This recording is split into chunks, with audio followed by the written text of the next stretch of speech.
Les salles du français, énième édition, enregistrée à CJMD le 15 septembre 2021. Guillaume Raté-Côté à votre service pour une autre discussion sur notre belle langue par le prisme de son histoire. Aujourd'hui, Jacques Ouellette, qui enseigne le cours Histoire du français à l'Université Laval pour le département des langues, linguistiques et traductions, entre autres. Et là, pour ça, M. Ouellette, merci d'être avec nous aujourd'hui. Il n'y a pas de quoi, M. Raté-Côté. Parlons d'histoire du français, mais commençons par quelqu'un qui travaille à la mettre en lumière.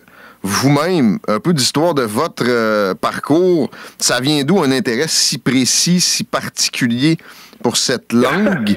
Et peut-être une petite description du parcours là, jusqu'à votre présence aujourd'hui à la Faculté des sciences sociales de l'Université Laval. Oui, la Faculté des lettres. Pardon? Ah bon? Et au département de langue, linguistique et traduction. OK.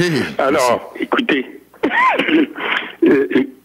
comme je suis linguiste, je travaille dans ce département depuis plusieurs dizaines d'années maintenant. Okay. Et je travaille en linguistique, mais mon intérêt principal, c'est la langue française, c'est l'analyse de la langue française et l'histoire de la langue française, si vous voulez. Voilà. Alors, ça se résume en gros à ça. C'est comment dirais-je, c'est un objet d'étude que je considère à tous les jours. D'accord, mais pour la genèse, l'idée, l'étincelle de départ, est-ce que vous pouvez remonter jusqu'à la décision d'étudier là-dedans pour nous? Comment on décide d'étudier spécifiquement cette langue-là? Est-ce que c'est par nationalisme? Est-ce que c'est par simplement des capacités, des connaissances là-dessus qui étaient déjà présentes et qu'on a voulu pousser plus loin? Comment ça s'est produit, le choix? Écoutez, au départ, j'étais orienté, si vous voulez, pour mes études universitaires du côté d'études littéraires. Okay. Et puis, on avait dans la formation, on avait des cours en linguistique. Et c'est à partir de là que je me suis intéressé plus particulièrement à l'étude de la langue, plutôt qu'à l'étude de la littérature, que j'appréciais beaucoup, mais professionnellement, je me suis penché sur l'étude de la langue essentiellement. D'accord. On comprend. Et j'ai, moi, fait un petit tour sur ce que j'ai pu trouver sur votre parcours et je comprenais qu'il y a eu aussi un intérêt pour la sémantique conceptuelle. On pourrait faire une petite parenthèse avant de rentrer vraiment dans l'histoire du français sur ce concept-là de sémantique conceptuelle. On décrirait ça comment en quelques mots en soi? Vous avez écrit là-dessus? Si vous voulez, effectivement, j'ai même publié un ouvrage là-dessus en 2014. Mais ce que j'appelle la sémantique conceptuelle, c'est le fait que une langue, c'est un système de conceptualisation. Alors, ça sert à former des idées, si vous voulez, pour parler de la réalité. Alors, l'aspect sémantique, c'est l'aspect de formation des concepts. Alors, ce qu'on appelle des concepts, quand vous avez des mots, un mot, c'est toujours le signe d'un concept. Alors, l'étude des concepts, c'est ce que j'appelle la sémantique conceptuelle. C'est pas l'aspect sémiologique, l'aspect du signe linguistique, l'aspect de la prononciation. C'est l'aspect du sens qui est véhiculé par les mots, essentiellement. La conceptualisation linguistique, si vous voulez. Et donc, d'une langue à l'autre, quelque chose qui peut pointer, un mot qui peut pointer une réalité égale, et c'est pas toujours exactement non plus un concept parfaitement calqué, si je comprends bien en vous écoutant. Ah oui, autrement dit, d'une langue à l'autre, on peut parler des mêmes choses, des mêmes objets, mais on n'a pas les mêmes concepts pour en parler parce que dans une langue donnée, on a un type de concepts donnés qui sont propres à cette langue-là, et en passant d'une langue à l'autre, on a un système de concepts différents. Autrement dit, on pense pas tout à fait de la même façon d'une langue à l'autre, si vous voulez. Absolument. Très intéressant. On peut se procurer ça aux presses de l'Université Laval, j'imagine, votre ouvrage sur la sémantique conceptuelle. Oui, ça se trouve aux presses. Ça s'appelle justement sémantique conceptuelle du français. Alors, c'est l'étude du système de formation des concepts en français. Intéressant. Quand même, une parenthèse qu'on referme et on se lance dans l'histoire du français, mais par le prisme, pour débuter, du cours que vous enseignez cette session-ci. Pensons un peu cours d'introduction, là, ça s'est donné il y a peu de temps, j'imagine d'ailleurs, ce premier cours-là. Je suis en train de le donner, si vous voulez savoir. Ah bon? Alors, pour résumer ce à quoi ont droit les étudiants pour le cours Histoire du français, qui a une quinzaine de représentations avec un examen à la fin, peut-être un travail de mi-session. Mais outre ça, les chapitres, comment on divise un sujet avec de telles proportions en termes de possibilités? Bon, voilà, et comme vous dites, c'est une initiation en histoire de la langue française. Il y a une quinzaine de séances avec un examen à chacune des étapes. Il y a trois séries d'examens. Okay. Puis, il y a un travail de session aussi qui porte sur l'histoire de la langue française. Alors, ça met en cause deux aspects de la langue. Bon, on appelle ça l'histoire externe, hein, les événements historiques qui ont mené à la formation de la langue française, à son expansion, si vous voulez, et au fait qu'elle s'est répandue, par exemple, au 15e siècle dans certaines colonies comme le Canada ou le Québec, si vous voulez. Okay. Donc ça, on fait de l'histoire, enfin, les événements historiques qui ont influencé, si vous voulez, l'existence puis le développement de la langue française. On a un autre aspect qui est qu'on appelle histoire interne, qui est l'évolution de la langue elle-même. C'est-à-dire du fait que au départ, si on remonte jusqu'au 10e siècle ou 8e siècle, si vous voulez, on parlait latin, on parlait un latin populaire, et puis c'est l'évolution de ce latin populaire-là, graduellement, depuis un peu plus d'un millénaire, si vous voulez, qui a abouti au français qu'on parle aujourd'hui. D'accord. On va se gâter dans quelques instants et faire un peu cet exercice-là en bien abrégé. Malheureusement, on a le temps qu'on a, mais je comprends que c'est l'approche scientifique, historique de puiser dans les départements d'histoire et appliquer à la langue française ce cours-là au bout de la ligne. Histoire du français. Oui, enfin, remarquez que dans l'histoire de la langue française, on considère uniquement les événements historiques qui ont eu une incidence sur l'évolution de la langue, si vous voulez. D'accord. Et pour l'histoire en soi, on vient de mentionner certains éléments, mais vraiment la genèse, là, avant les siècles de 8e, 9e siècle, il y avait des Celtes, il y avait des Francs, il y avait eu le latin aussi depuis des centaines d'années. Vraiment, l'étincelle, encore une fois, le début de cette langue-là, est-ce que on peut remonter encore plus loin que ça ou autant écoutez, on peut remonter jusqu'aux conquêtes de César, si vous voulez. C'était avant, c'était au tout début de notre ère, si vous voulez. Exact. Mais, bon, il y a eu l'Empire romain qui a conquis toute la Gaule, enfin, c'est ce qui était la France de l'époque et un peu plus. Ça incluait la Belgique, l'Allemagne, etc. Alors, ça a été conquis par les Romains et graduellement, les peuples qui habitaient ces régions-là se sont mis à parler latin parce que pour traiter avec les Romains, ça allait mieux de parler latin et c'était une langue plus prestigieuse que celle qui parlait. Alors, c'est la langue qu'ils ont adoptée. Mais est-ce que le latin n'a pas adopté l'organisation romaine, la centralisation, puis il y avait des lois qui fonctionnaient très bien, jusque vers le 476 où l'Empire est tombé, parce que il y avait des populations, si vous voulez, qui venaient du nord de l'Europe, etc., et qui ont envahi l'Empire romain et qui ont fait tomber le gouvernement finalement.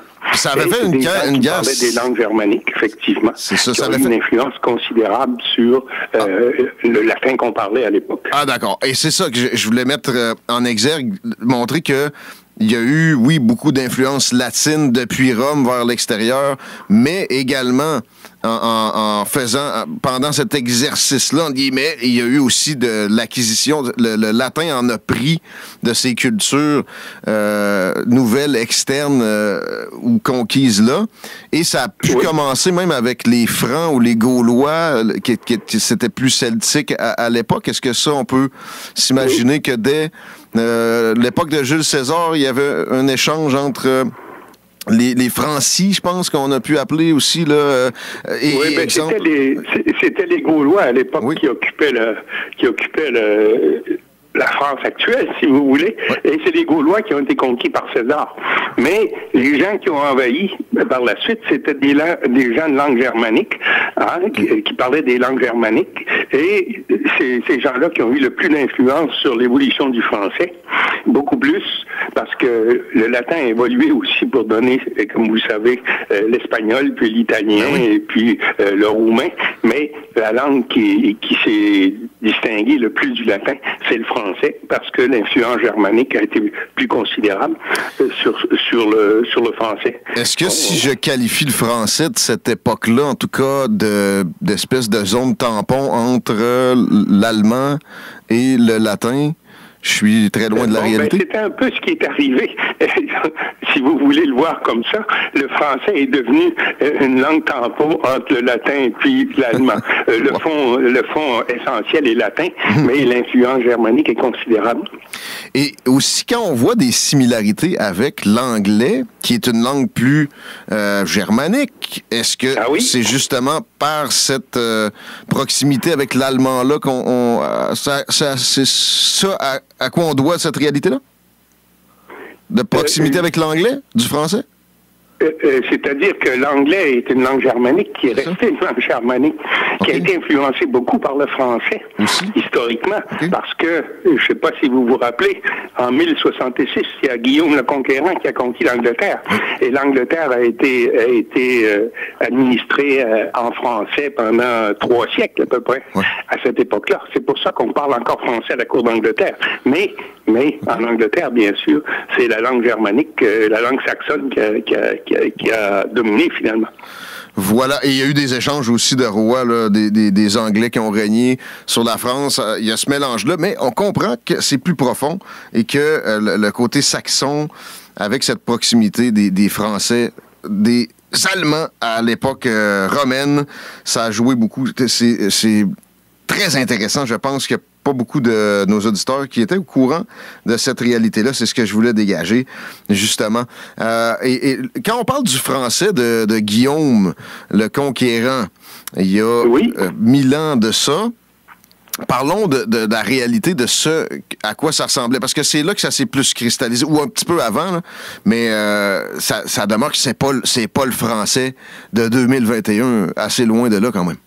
Ah, mais c'était assez loin de là. Mais c'était du français, je veux dire, c'était le français de l'époque, qui était sensiblement différent. C'est pratiquement de l'ancien français qu'on avait à cette époque-là, ce qu'on appelle l'ancien français, qui est pas lisible par une personne qui parle français aujourd'hui, à moins d'avoir une éducation dans le domaine, parce que l'ancien français est considérablement différent du français moderne, si vous voulez. Et ça se termine quand, l'ancien français?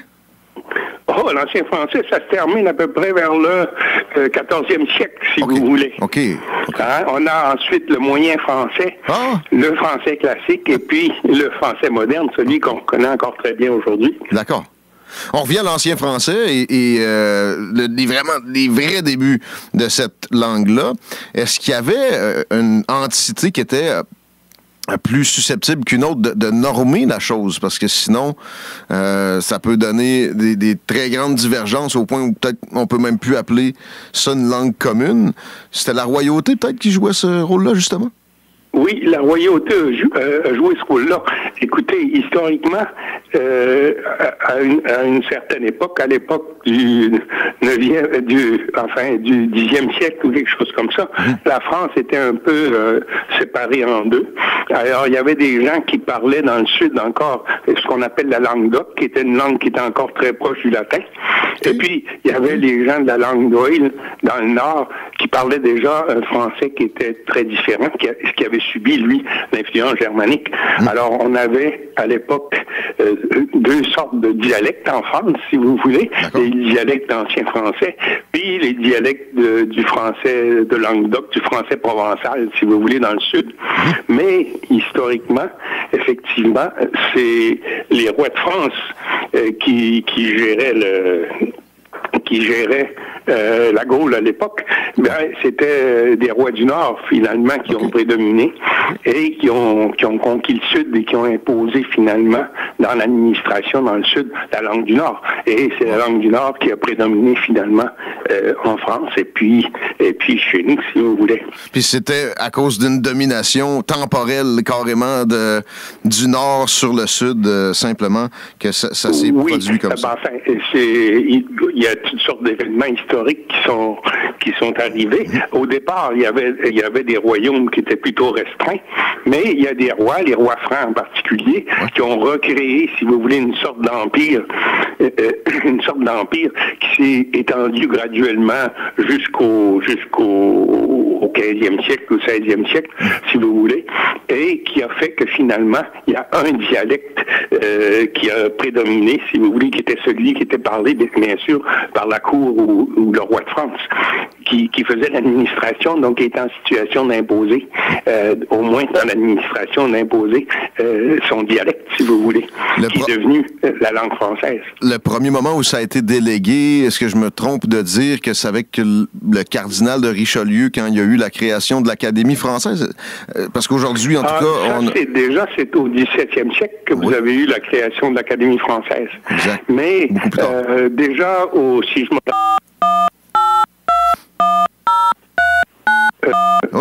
Oups. Êtes-vous là? On a eu un petit bug. Oui, j'ai eu un problème. Je ne sais pas qu'est-ce qui est intervenu, là. Tant qu'on est encore ensemble, ça va, pas de problème, c'est pas plus grave que ça. On était au 18e siècle. Ou 17e, non, même, ouais. C'est Louis XIII. Oui, la création de l'Académie française, c'est au 17e siècle déjà. Mais déjà, à partir au 16e siècle, en 1539, il y avait un édit royal qui a imposé l'usage du français dans l'administration. Avant cette époque-là, on utilisait le latin.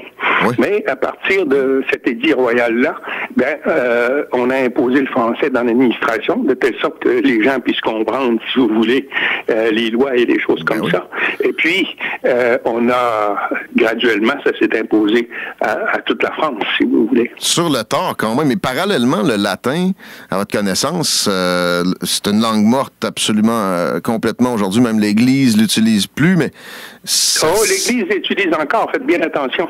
En tout cas, pas dans les messes, là, pas depuis, j'oublie le terme, Vatican II, je pense, mais... Oui, dans l'usage, Vatican, et puis dans les cérémonies, vous avez raison. Cependant, si vous allez à Rome, où il faut une langue neutre, et parce qu'il y a des gens qui viennent de partout dans le monde, on utilise encore le latin dans certaines cérémonies. Eh bien, ah bon? Mais comment on explique que le français, si tard, se soit imposé dans l'État, pourtant avec une existence de plusieurs siècles? On parle de cet édit-là du roi au 16e siècle qui rendait les communications obligatoirement en français. C'est très tard. Oui. C'est à partir de ce moment-là que le français a remplacé le latin dans l'administration. Comment ça se fait que c'est pas survenu plus tôt? Vous savez, le problème, et ça, c'est un problème qui date de quelques siècles, là, c'est que le latin, qui était une langue de culture et qui véhiculait la science et qui véhiculait la culture, alors le latin avait un prestige considérable. Alors, les gens qui allaient à l'école, ils allaient à l'école pour apprendre le latin, pas pour apprendre leur langue maternelle. Alors, pendant quelques siècles, jusqu'au 16e siècle, effectivement, le latin est encore utilisé dans l'administration, pour les cérémonies religieuses et même en sciences. Les savants, avant cette époque-là, ou jusqu'au 17e siècle, les savants en Europe, ils fonctionnaient en latin et ils communiquaient entre eux en latin. On utilisait le latin. C'est uniquement à partir du 17e siècle aussi que les savants ont commencé à fonctionner dans leur langue maternelle plutôt que de fonctionner en latin. Mais le prestige du latin l'a maintenu dans les domaines de la science, puis de la religion et puis de l'administration, dans le domaine légal, jusqu'au 16e siècle et 17e siècle. Avant ça, quand on s'éduquait, ça passait par apprendre le latin. C'était pas avec notre langue maternelle. On apprenait le latin. On disait qu'on apprenait la grammaire, mais c'était la grammaire du latin à cette époque-là. Très intéressant encore. on remonte le temps, on n'a pas le choix, le temps justement ici nous est compté, et on va jusqu'à la colonisation de l'Afrique, qui aujourd'hui est le principal bassin de croissance du nombre de locuteurs du français, donc qui est très important pour l'avenir de la langue. Est-ce que vous abordez dans le cours la façon, le rythme dont la langue française s'est immiscée en Afrique? C'est sûr que c'est venu avec des colonisations, mais on ne sait pas en claquant des doigts que ça s'est répandu quand même dans le peuple africain? Oui, il y a eu plusieurs périodes de colonisation, dont la période de colonisation du Canada ou du Québec, si vous voulez, historiquement, à l'époque de Jacques Cartier puis Champlain. Mais en Afrique, c'est venu plus tard. Mais effectivement, il y a eu une colonisation importante qui fait qu'il y a plusieurs populations africaines qui connaissent le français et qui parlent français et qui s'éduquent en français, à part leur langue maternelle. Pour eux, c'est quand même une langue seconde, mais les Africains parlent très bien français, ceux qui parlent français d'habitude, oui. Souvent, à certaines opinions, même mieux que ce qui se passe au Québec. On va y arriver. Mais Oui, il y a la question de la norme, là, et du fait qu'on parle bien ou mal. Mais ça, c'est subjectif assez souvent, comprenez-vous. Pas de doute là-dessus. Même avec une Académie française bien catégorique à bien des opinions, à bien des égards, il y a des opinions qui peuvent rapidement jauger la chose avec, exemple, une acceptation de week-end comme étant correct pour le parler français, mais bon matin serait proscrit parce qu'il y a un anglicisme. Mais continuons. Oui, des fois, écoutez, week-end, c'est utilisé en France essentiellement. Ici, on parle de fin de semaine. Enfin, moi, j'utilise fin de semaine régulièrement. C'est ce qu'on faisait dans mon milieu. Moi aussi. C'est pas... vous savez, toutes les langues empruntent des termes à un moment ou l'autre. L'anglais a emprunté énormément au français. Tout le vocabulaire savant anglais a été emprunté au français, des fois à travers le latin aussi. Alors, toutes les langues empruntent à d'autres langues et ça, on n'échappe pas à ça. Il n'y a pas de langue absolument pure, si vous voulez, de ce point de vue-là. Et ça enlève des complexes à entendre, content qu'on le mentionne dans notre entretien. Oui, il ne faut pas être complexé, effectivement, ça. Je suis d'accord avec vous là-dessus. Et bon, on a parlé de l'Afrique. Dans la ligne du temps, on fait un peu des allers-retours, mais on est vers la finale pour se concentrer encore sur l'histoire du français, avec le peu de temps qu'on a. La dernière période, vous nous avez séparé ça en quatre périodes tout à l'heure, l'existence du français et on distingue l'ancien français, le moyen français, le français classique, puis le français moderne, oui. Le classique, est-ce que je me trompe? Tu sais, j'écoute, ne serait-ce que même René Lévesque quand il était à Radio-Canada, mais bon, un peu avant ça, c'était, au Québec en tout cas, très différent. Dans les médias au minimum, mais même, je pense, avec le parler commun, de ce qui a cours aujourd'hui. Est-ce que c'est là, la fin des années 50, la terminaison de cette époque-là avant le moderne? Écoutez, le français classique, c'est à l'époque du 17e siècle. C'est autour du 17e siècle. Bon, vous pouvez inclure le 18e, mais à partir du 18e, ce qu'on appelle le français moderne, c'est un français qui est encore très bien compréhensible aujourd'hui, si vous voulez. Bon, le vocabulaire a vieilli un peu des fois, puis ça l'a évolué, parce que dès qu'il se développe un domaine scientifique quelconque ou un domaine pratique quelconque, ben, on invente le vocabulaire qui est nécessaire pour en parler. Bon, alors ça évolue beaucoup du point de vue du vocabulaire, mais essentiellement, on peut comprendre le français même jusqu'au 17e siècle. Un francophone d'aujourd'hui, il n'y a pas de problème pour comprendre le français écrit de l'époque, si vous voulez. Enfin, des fois, ça demande un peu d'éducation parce que ça l'a vieilli, bien sûr, c'est daté, mais c'est compréhensible par des gens d'aujourd'hui, si vous voulez. On pourrait donner l'exemple, là, François. C'est français. Historiquement, oui. Avec quelques explications comme ça, on peut se permettre de lire des textes d'un certain âge. Ça, c'est l'évolution de la prononciation. Il y avait la langue françoise, et puis c'est devenu la langue française, bien sûr. Oui. Section avec peut-être plus d'opinion pour qu'on termine la chose en beauté, mais sur la facette actuelle de ce qui se produit pour la langue française.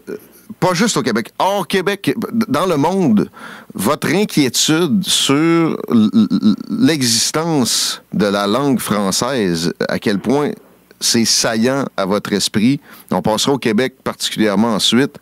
Mais 300 millions de locuteurs actuellement, puis justement une croissance avec l'Afrique. Avez-vous peur qu'à moyen terme, on perde cet atout-là pour l'humanité?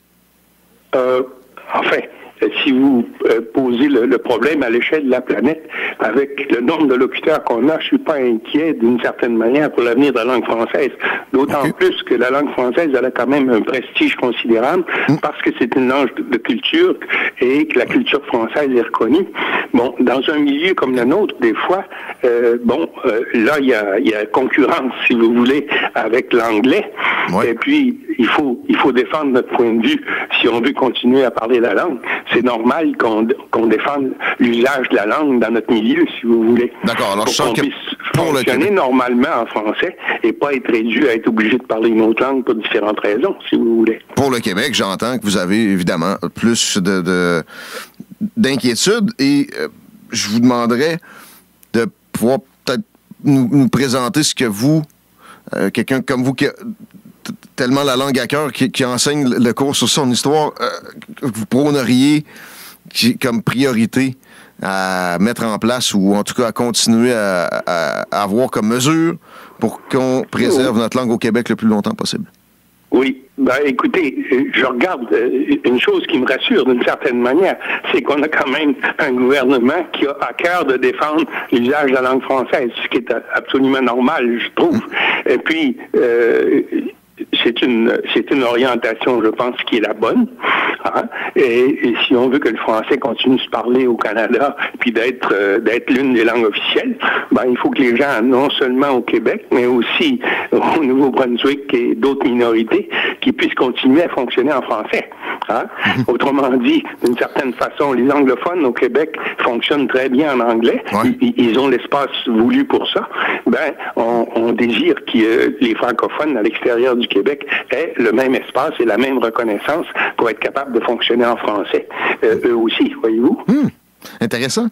Et j'ai pris un article pas plus tard que ce matin sur l'enseignement de l'anglais au primaire. On parlait de 5e année, 6e année, mais intensif parce que ça s'enseigne au primaire depuis un bout de temps. Comment vous voyez la mixité là, dans l'enseignement des deux langues officielles du Canada au Québec? Est-ce que ça vous génère des craintes? Est-ce qu'il faut faire attention à peut-être pas trop enseigner d'anglais à votre vision? Oh non, je veux dire, ça, c'est pas mon point de vue.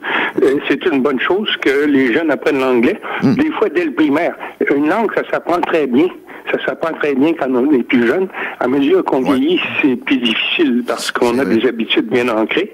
Mais que les gens parlent une langue, ou même deux langues, ou même trois langues, c'est une excellente chose pour les échanges et pour la compréhension du fonctionnement du monde, si vous voulez.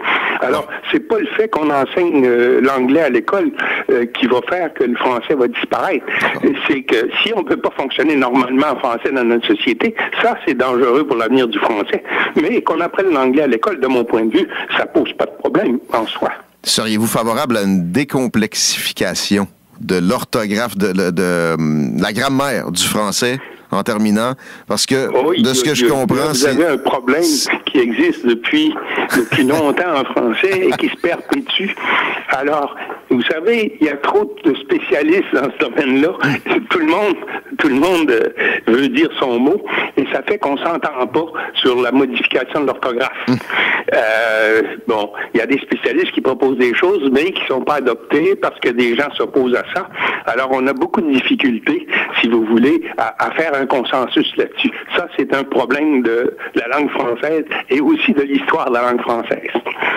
Mais l'État est là et normalement, effectivement, on pourrait peut-être simplifier l'orthographe de manière à ce que ce soit plus facilement accessible à tout le monde. Ça prend du temps à apprendre l'orthographe du français parce que c'est compliqué. Ça détourne. Il y a des choses qui répondent pas à des règles, qui sont maintenues uniquement parce qu'il y a des grammariens qui ont décidé que ça devait se faire comme ça, sans raison particulière.